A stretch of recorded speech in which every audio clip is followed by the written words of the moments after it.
ಸುಗ್ರೀವನಿಂದ ಮಂಗಳವಾಗಲಿ ಮೇಲೆ ಕೇಳುವಂತದರಾಗಿ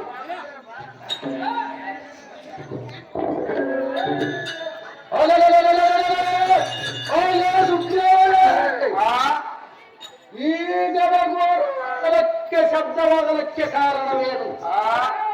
ಬೇರೆ ತಿಳಿಸುವಂತವನಾದ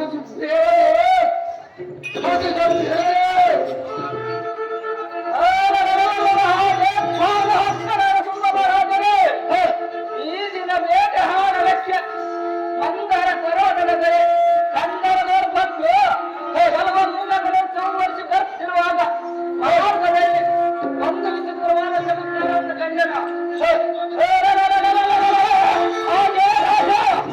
ಅದು ಹೇಗೆಂದರೆ ಕೋಟಿ ಸೂರ್ಯ ಪ್ರಕಾಶಕ್ಕೆ ಇಮ್ಮಡಿಗಾಗಿ ಬರುವ ಪರ್ವತೀಯರನ್ನು ಅವಳ ಅಮೋಘ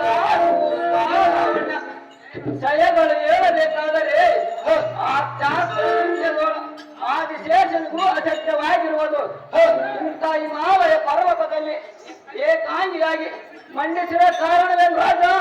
ರವಿಪಾದ ತ್ಯಾಗ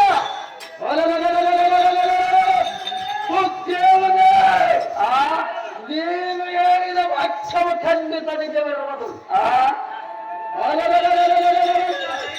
ಸ್ವರ್ಗ ಭೂಮಂಡಲ ಮಧ್ಯ ಪಾತಾಳಕ್ಕೆ ಗಂಡ ನೆಲೆಸಿದರಿವ ನಮ್ಮಂತ ರಾಜವೀರರಿಗೆ ಆ ಮಲ್ಲಿಯನ್ನು ಕಲಿಸಿದರೆ ಆ ಗುರಿಯ ಗಜಬಾಗುರಿಯ ಸುಂದ ಸೂರನೆಂಬ ನಾವಿದ್ದೇವೆ. ಜಾಗ್ರತೆಯಿಂದ ಈ ಮಾವಯ ಪರ್ವತಕ್ಕೆ ದಿಗ್ವಿಜಯ ಮಾಡುವಂಥವನಾಗು.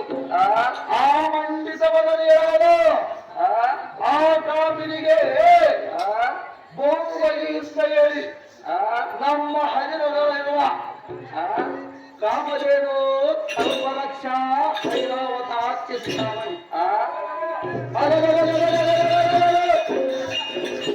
ಅಮರಾವತಿಯ ಪಟ್ಟಣವನ್ನು ಸೆರೆಸೂಯ ಮಾಡಿದ ನಮ್ಮ ಗಾಂಭೀರದ ನಾಮವನ್ನು ಹೇಳಿ ಅವಳ ಉನ್ನತವಾಗಿ ಒಳಪಡಿಸಿ ಕಾಲದಲ್ಲಿ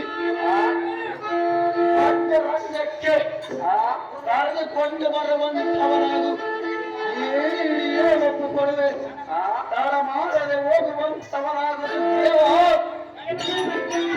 ಈ ನೋಟು ನಿಜವಾದ